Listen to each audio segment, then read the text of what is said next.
संक्रांती आली आली म्हणून उद्यावर संक्रांती आली होती तरी सुद्धा माझी काहीच तयारी नव्हती, कारण संक्रांतीच्या वेळेस खूप सारे ब्लाउज असतात आणि तेच मी शिवण्यामध्ये राहून गेलं माझं करायचं काहीही. त्यानंतर इथं अवनीचं लास्ट शिलाई मारायला घेतलं होतं मी ड्रेसला. आधीच 4 ब्लाउज आज शिवून कंप्लीट करून घेतले होते, कारण मला आज मार्केटला पण जायचं होतं. ते कंप्लीट झाल्यानंतर पूर्ण खालचं सगळं आवरून घेतलं. तसं तर मी खूप सारे ब्लाउज शिवले होते 8 दिवसामध्ये, पण तुमच्यासोबत काही शेअर करणं झालं नाही कारण लोडच इतका होता. तर आता हे फायनल ब्लाउज होते संक्रांतीचे. हे 3 ब्लाउज मी आज कंप्लीट केले होते. आणखीन एक केला होता पण ते आधीच कस्टमर घेऊन गेले होते, त्यामुळे ते काही तुम्हाला दाखवता आलं नाही. छोट्याशा मुलीचा होता ते ब्लाउज. त्यानंतर इथं मार्केटला आलो. मार्केटला येऊन आता काहीतरी वाणासाठी घ्यायचं म्हणत होतो, पण इतके सारे वस्तू होते ना तिथं, ते बघून खूप जास्त कन्फ्युजन झाला होता.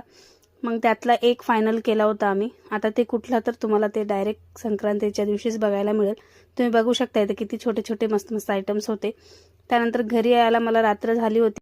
आता मला आधीच उशीर होणार होता म्हणून मी आधीच अवनीला सांगितलं होतं की बरे आमच्या एक मुलगी राहते, तिच्या हाती छान असं मेहंदी काढून घे म्हणून. तिने खूप मस्त मेहंदी काढली होती अवनीला. तुम्हाला कशी वाटली मला नक्की कमेंट करून सांगा. तर हा